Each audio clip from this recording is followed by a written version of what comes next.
Today we built a stable overhead guard with dust extraction for my table saw. The guard has a built-in dust extraction and presses down the workpiece for extra safety. It can be adjusted in height and easily moved out of the way when it's not needed.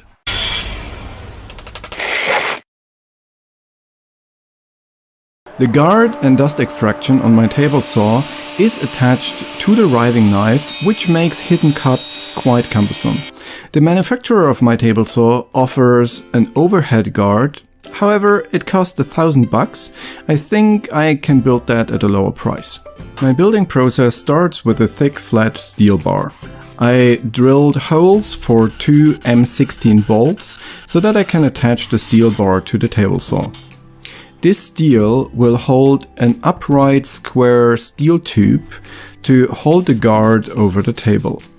At the upper end of this bar, I drill a few holes so that I can plug weld a thin steel pipe to the inside of the tube. This will later act as an axle to swing the guard out of the way. Next to the pipe, I weld a support at 90 degrees, which itself is supported by a cross brace. The bottom of this upright tube will get a cross of 30mm square tubing attached with a few welds. This way, the flat bar will not have to bear all the shear forces from the arm, and I can adjust the stand for the unevenness of my shop floor. For the adjustable feet, I drill a hole at the end of each part of the cross.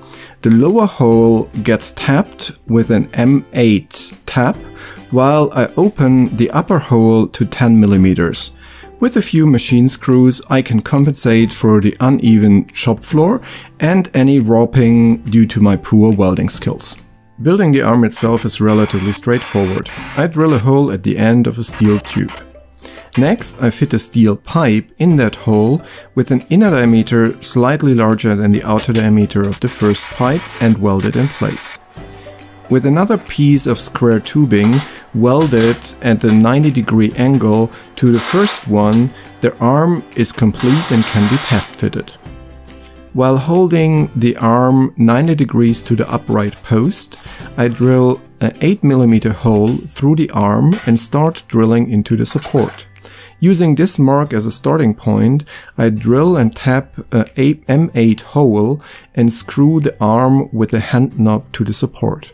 To help me decide where to put the guard itself, I start sketching its structure on a piece of wood and mock up the position of the aluminium tube that will serve as the dust extraction.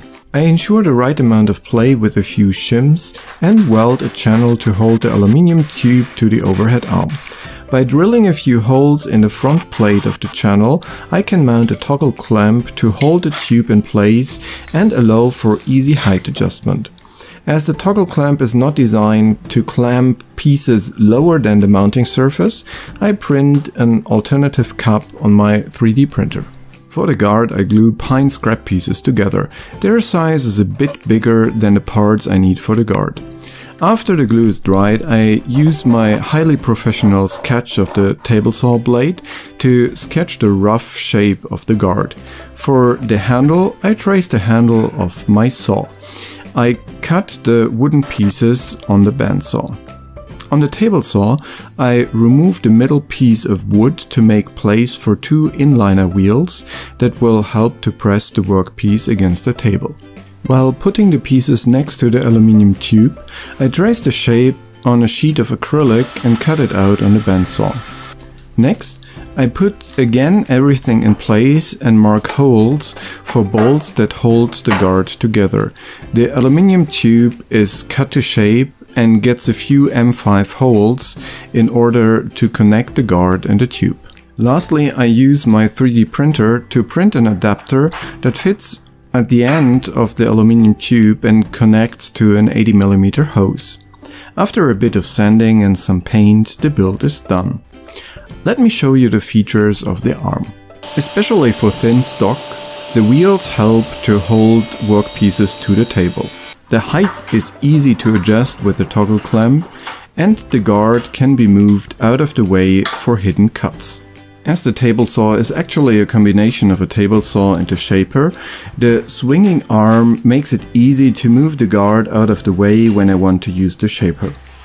In the next days, I will weld a reinforcement to the upright beam to support the arm when it's moved out of the way.